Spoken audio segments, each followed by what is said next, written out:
I've had a lot of people ask me about a guy by the name of Elfie Oaks. He's a farmer down in Florida. He's a wealthy businessman.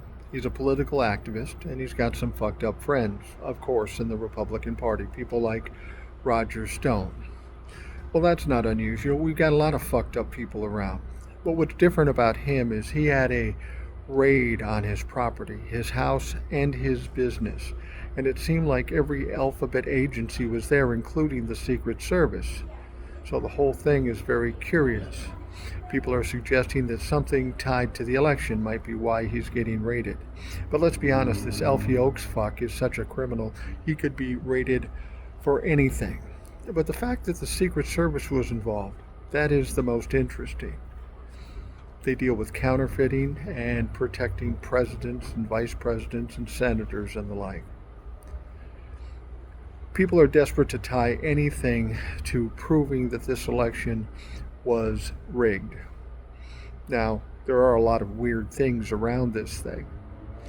Could there have been some things done that caused this election to be rigged?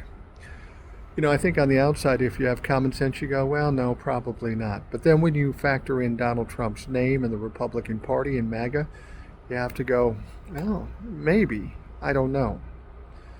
The thing about it is we aren't going to figure it out here on the internet.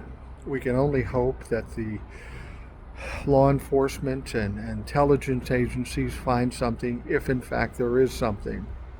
But I think we need to be prepared to go forward with Donald Trump being inaugurated. We should make plans to deal with it on that basis. Because even if there is some funny shit and the law enforcement is looking into it, we haven't found that the judicial system or the law enforcement agencies on the federal level really have that much teeth. I mean, Donald Trump has co-opted them for 4 years while he was in office and 4 years after he was out of office. What makes us think now that they'll do a good job? I don't know.